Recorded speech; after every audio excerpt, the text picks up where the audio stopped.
Bonjour et bienvenue à Tout Santé, l'émission qui vous rend acteur de votre santé. Donc aujourd'hui, nous allons parler de rajeunissement facial. Donc rester jeune plus longtemps, être Benjamin Button, remonter le temps, un rêve universel, avoir un visage rajeuni, des traits repulpés.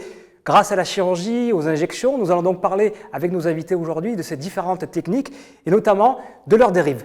Pour m'accompagner sur cette émission et pour répondre à nos questions, à vos questions, j'ai la chance de recevoir le docteur Catherine Berger-Gallet. Bonjour. Bonjour. Bonjour, vous êtes donc chirurgien plastique, reconstructif et esthétique. Absolument, une belle spécialité. Enchanté.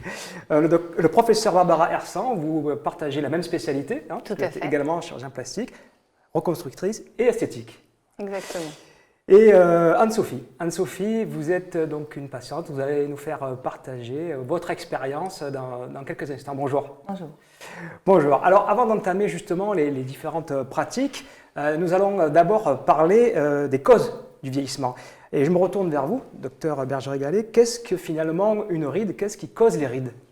Les rides, ce sont des cassures cutanées qui arrivent avec le temps, les facteurs, les agressions extérieures, mais également tout simplement la distension cutanée, l'élastose. Alors la distension des fibres élastiques, elle est liée essentiellement au vieillissement, à notre génétique, à notre programmation génétique, mais également à tous les facteurs extérieurs, le soleil par exemple, et puis bien sûr la gravité du corps qui pèse, mais également aussi la contraction des muscles. Vous savez, quand on a des rides au niveau du pourtour des yeux, mais tout simplement parce qu'on bouge beaucoup. Oui, la même chose voilà, exactement. Beaucoup d'expressions et c'est ce qui nous rend humains. Et puis aussi, on peut, Barbara dira peut-être la même chose, la fonte graisseuse, un petit peu de résorption osseuse, l'hypercontraction de certains muscles, et puis le vieillissement génétiquement programmé, et puis bien sûr l'excès de soleil, le tabac, qui est extrêmement préjudiciable à la peau. Justement, en dehors des techniques médico-chirurgicales dont on va parler, y a-t-il des moyens de prévention dans la vie quotidienne pour essayer de ralentir un petit peu ce vieillissement? Bien sûr, il y a des moyens de prévention. Moyens de prévention très simples, bien s'alimenter. C'est sûr que si on est carencé, comme dans certains régimes où il n'y a absolument plus de protéines animales, ça peut être quand même extrêmement préjudiciable. En tout cas, une vie saine et puis pas de... Le but, c'est vraiment garder une très belle peau avec des compléments éventuellement, des compléments alimentaires, des vitamines, des oligo-éléments, des acides gras essentiels. Mais tout ça, ça se dose quand même. Hein. C'est vrai que les femmes, souvent, à partir de 50 ans, la ménopause, on a souvent besoin de vitamine D, de calcium, de magnésium. On peut prendre des suppléments en vitamine B, mais il ne faut pas non plus trop se supplémenter. Oui, il y a une limite. Nous allons en parler et développer ce sujet tous ensemble, mais avant de développer ce sujet, nous allons voir un reportage sur une technique, le lifting cervico-facial. Donc nous sommes allés à la rencontre du docteur Éric Arnaud, chirurgien, et qui nous dit tout sur ce sujet. C'est un témoignage recueilli par Benjamin Lecomte et Laurence Ferry.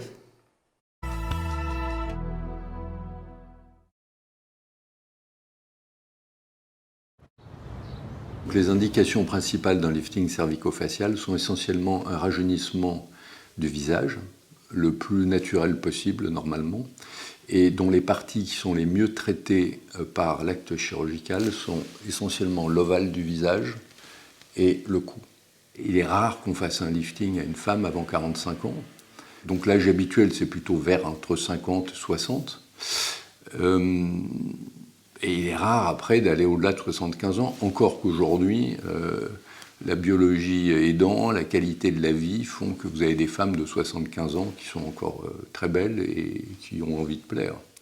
On peut envisager d'avoir 2 ou 3 interventions de cette nature au cours de sa vie.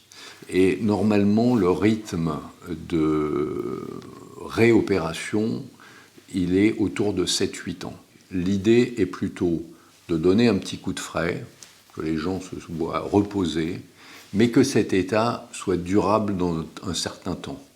C'est comme si on bloquait la pendule pendant quelques années, et puis inéluctablement, au bout de quelques années, la pendule repart.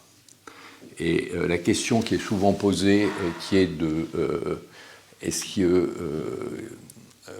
je vais être différente ou plus âgée 7 ans après un lifting? Non, on va être un peu mieux que si on n'avait pas été opéré.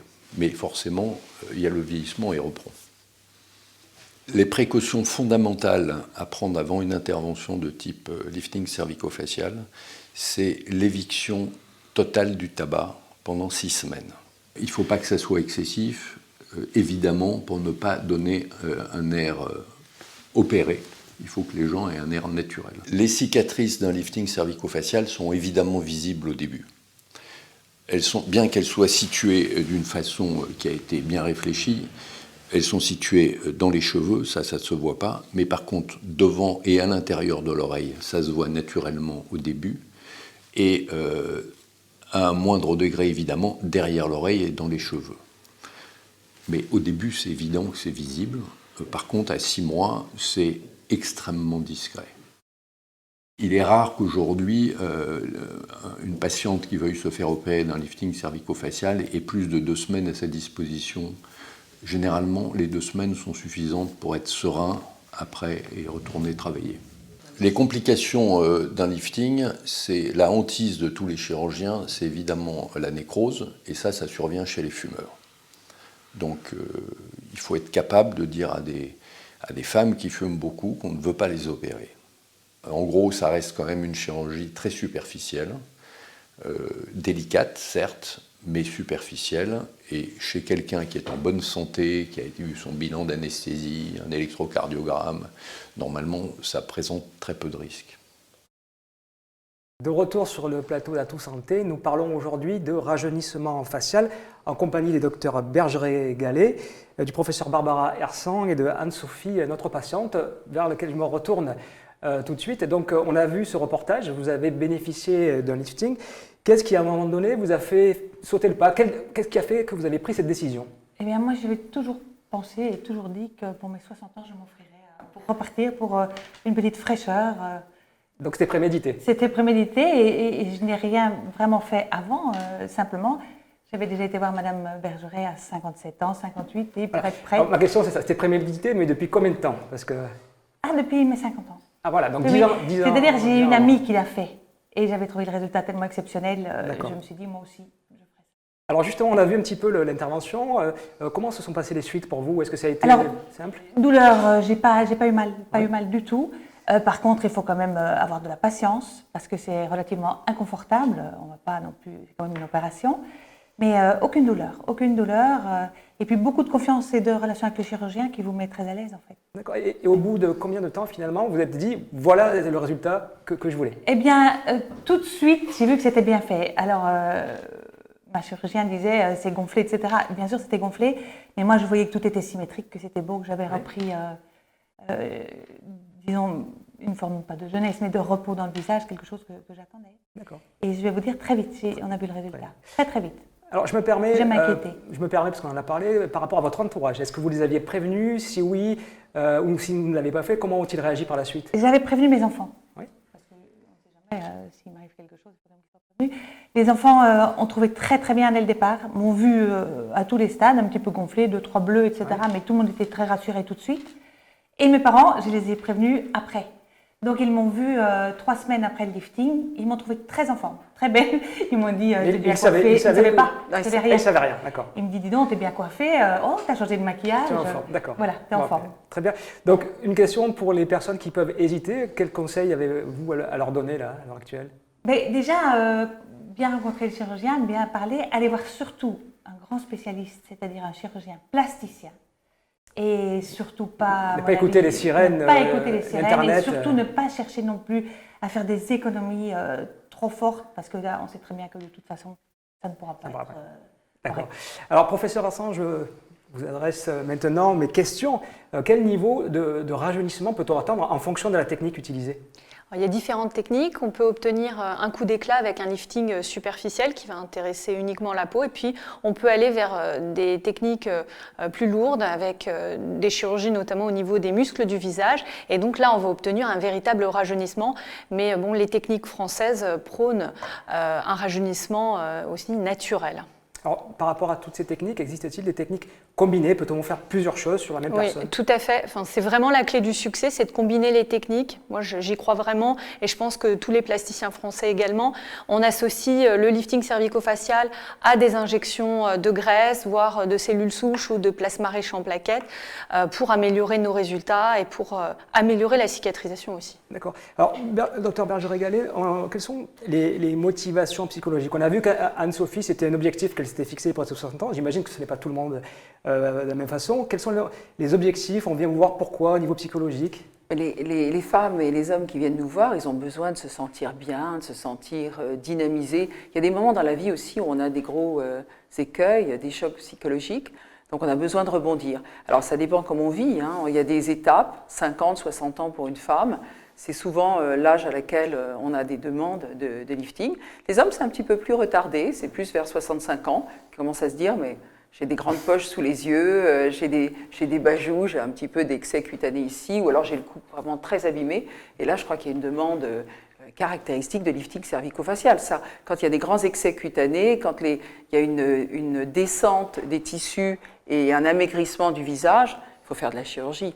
On peut toujours regonfler, bien sûr, avec de l'acide hyaluronique ou de la graisse, mais ça intervient en complément. Et y a-t-il des cas où vous refusez d'opérer pour des raisons que vous allez nous développer peut-être?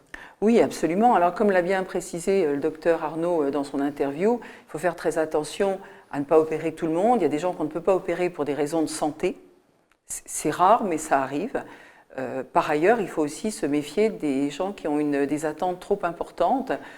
Si une dame à 80 ans, on opère encore des gens maintenant, et on peut avoir des gens relativement en forme, mais si une dame de 80 ans n'est pas très en forme et a une demande trop importante sur la qualité de la peau, la morphologie qu'elle souhaite, on ne peut pas l'opérer parce qu'il y a trop d'attentes, ou alors il faut proposer un traitement plus doux, peut-être un lifting peut-être plus superficiel, sous-cutané, rajouter un petit peu de graisse en profondeur pour redonner du volume ici, resculpter l'ovale du visage, bien traiter le cou bien sûr, parce que ça c'est une demande chez une personne âgée qui est vraiment très très importante. On a des demandes jusqu'à 80, même passées. Et elles sont tout à fait honorables. On a des gens qui ont des fonctions importantes et qui ont envie d'être liftés. Alors, Atout Santé est une émission sans tabou. Une question que tout le monde se pose, c'est quel est le coût d'un lifting? On a vu qu'il y avait plusieurs techniques. Néanmoins, en moyenne, pouvez-vous nous donner le coût d'un lifting? Un lifting, le premier prix, on pourrait démarrer à 6 000 € pour un lifting superficiel. Et s'il y a des techniques un petit peu plus lourdes, des procédures associées, ça peut monter jusqu'à 15 000 €. D'accord. Anne-Sophie, avant de clôturer cette première partie, vous êtes satisfaite de votre... Moi, je suis très heureuse. Alors, très heureuse. Ça m'a apporté de la fraîcheur. On voit ça. On a vu dans le reportage quand même qu'effectivement, le vieillissement continuait. Est-ce que vous envisagez plus tard de refaire une intervention? Alors, je ne sais pas. Oui, sans doute. Je ne sais pas. J'y pense. Je me dis d'ici une dizaine d'années, peut-être un deuxième. Tellement ça vous... Après, si je suis en bonne santé, etc. Oui. Mais oui, je trouve que ça apporte beaucoup de bonheur dans la vie.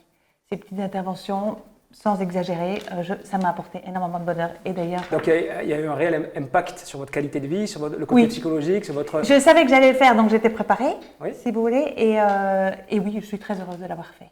Écoutez, très heureuse. On va terminer cette première partie sur ce message positif. Donc, c'est la fin de cette première partie. Nous allons poursuivre nos échanges, bien sûr, par la suite, en parlant des injections dans la médecine esthétique. Mais nous allons dire au revoir à Anne-Sophie. Merci beaucoup. Merci vraiment d'être venue. Merci pour votre témoignage enrichissant. Et nous nous retrouvons dans une deuxième partie. Merci beaucoup. Au revoir. Au revoir. Merci. De retour sur le plateau d'Atout Santé, nous parlons aujourd'hui de rajeunissement facial et nous en parlons avec le docteur Catherine Berger-Gallet. Rebonjour. Et le professeur Barbara Hersan. Rebonjour également. Nous allons donc dans cette deuxième partie parler des injections, des différentes injections que nous utilisons, que vous utilisez dans le rajeunissement facial. Donc on parle beaucoup de toxines botuliques, d'injections d'acide hyaluronique, de plaquettes, de cellules souches. Pouvez-vous nous expliquer un peu les différences entre tout ça? Alors, des différences fondamentales mais très compréhensibles. Toxine botulique, c'est une molécule qui permet de diminuer la force musculaire à certains endroits choisis. Essentiellement, on a commencé avec le front. Les ophtalmologues s'en servent aussi pour les strabismes, les yeux qui sont mal centrés, pour corriger certaines contractions musculaires. C'est un médicament, c'est extrêmement... un médicament extraordinaire parce qu'on peut faire beaucoup de choses avec. Traiter des spasmes vaginaux, des spasmes au niveau de la vessie, des spasmes laryngés, pour certains chanteurs. Enfin, c'est une substance merveilleuse. Nous, en chirurgien plasticien, on l'utilise essentiellement au niveau pour diminuer les rides d'expression, essentiellement le front, et puis éventuellement un petit peu les plis d'amertume. On peut s'en servir aussi pour diminuer la force de certains muscles du cou qui deviennent trop apparents et qui font des cordes. Et l'acide hyaluronique? Alors l'acide hyaluronique, c'est un produit donc différent. Toxine botulique qui permet de diminuer la force musculaire. Acide hyaluronique qui est un produit de comblement par excellence. C'est le mieux toléré, c'est un produit résorbable, mais ça permet vraiment de combler tous les creux, toutes les rides, les ridules, et de regonfler un petit peu le visage, de redonner du volume et puis de la substance à la peau. Et en général, ces techniques d'injection, est-ce qu'on y a recours avant d'aller finalement au lifting? Est-ce que c'est le chemin qu'on peut tracer? Oui, bien sûr. La plupart du temps, les femmes et les hommes viennent nous voir parce qu'ils commencent à noter quelques rides, un petit peu de relâchement cutané. Cet acide hyaluronique, par exemple, on peut en mettre aussi en profondeur pour regalber les joues et donner un effet d'ascension des joues. Et puis ça crée un effet moins fatigué. On peut regalber bien sûr les lèvres, on peut refaire l'ovale du visage. Je pense que Barbara me dira la même chose. On va en parler. On parlait tout à l'heure, professeur Arsan, des injections et des autres possibilités en dehors du rajeunissement facial. Vous voulez en dire quelques mots, je crois? Oui, aujourd'hui, on peut utiliser l'acide hyaluronique et la toxine botulique au niveau des parties intimes. Donc, par exemple, Catherine l'a très bien dit, la toxine botulique, on va l'utiliser pour diminuer les contractions musculaires. Donc, par exemple, pour les patientes qui souffrent de vaginisme, c'est-à-dire des femmes qui n'arrivent pas à être pénétrées, eh bien, on va pouvoir les aider en relaxant les muscles qui sont autour du vagin et du périnée grâce à la toxine botulique. On va également utiliser l'acide hyaluronique pour améliorer l'hydratation du vagin et de la vulve, de l'entrée qui se trouve à l'entrée du vagin, de manière à améliorer la trophicité des tissus, notamment pour les femmes qui ont eu un cancer du sein, un cancer hormonodépendant, c'est la plupart des femmes qui ont eu un cancer, et qui vont souffrir, à cause des traitements qu'elles vont avoir pour leur cancer, qui vont souffrir d'une sécheresse très importante avec des troubles de la qualité de vie sexuelle, potentiellement des divorces, une solitude. Et c'est vrai que ces produits détournés de l'esthétique vont être vraiment utiles. Donc en thérapeutique. Thérapeutique. Donc c'est vraiment multidisciplinaire. Ah oui. On va passer sur une partie et en revenir au rajeunissement facial. Sur finalement cette nouveauté, en quelques clics sur les réseaux sociaux, des personnes peuvent avoir recours à des personnes qui vont faire des injections sans pour autant avoir peut-être ni la compétence ni les diplômes. Déjà, comment est-ce possible légalement et que faut-il faire? Alors, c'est possible légalement. Ces gens qui injectent et qui ne sont pas médecins sont dans l'illégalité. À partir du moment où il y a une effraction cutanée en France, on ne peut pas se permettre d'injecter. Je suis la secrétaire générale du syndicat des chirurgiens plasticiens français. On a été obligés. Alors, on a envoyé quelques avertissements à des Instagrammeurs célèbres en leur disant « Vous ne pouvez pas faire l'apologie non pas du crime, mais des injections illégales, parce qu'il y a des séquelles très importantes pour les patients, donc vous ne pouvez pas le faire. » On n'a pas eu gain de cause, donc on a porté plainte à la fois contre des injecteurs illégaux et contre des promoteurs, qui évidemment, un instagrammeur, il a intérêt à faire de la publicité pour certaines techniques, mais il y a des choses qui ne sont pas admissibles. Cet acide hyaluronique, c'est vrai qu'il est en vente peu régularisé actuellement, on peut dire en vente libre, ce n'est pas tout à fait en vente libre, on peut en avoir sur Internet et on peut en avoir également dans des officines sans que les pharmaciens puissent avoir l'autorité de contrôler votre identité. Et quels sont les risques justement d'une injection mal faite par quelqu'un qui ne sait pas les faire? Alors, les risques ils sont énormes, Madame Barbara Hersan va en témoigner également. Il y a des complications énormes, des nécroses, de la peau du visage, des nécroses aussi d'autres parties corporelles quand c'est injecté au niveau des fesses, mais à une époque c'était aussi injecté au niveau des seins. Définitivement des infections, beaucoup de fistulisation, donc des abcès qui se percent à la peau au niveau du visage, au niveau des fesses, au niveau des seins, parce que pour injecter correctement en médecine esthétique, il faut être formé pour le faire. Donc, c'est les plasticiens, les dermatologues, des médecins esthétiques qui ont été formés pour le faire. Il faut savoir connaître l'anatomie de la zone qu'on injecte, connaître la nature du produit qu'on injecte et pas écouter que les sirènes de certains laboratoires, connaître vraiment et injecter des produits officiels.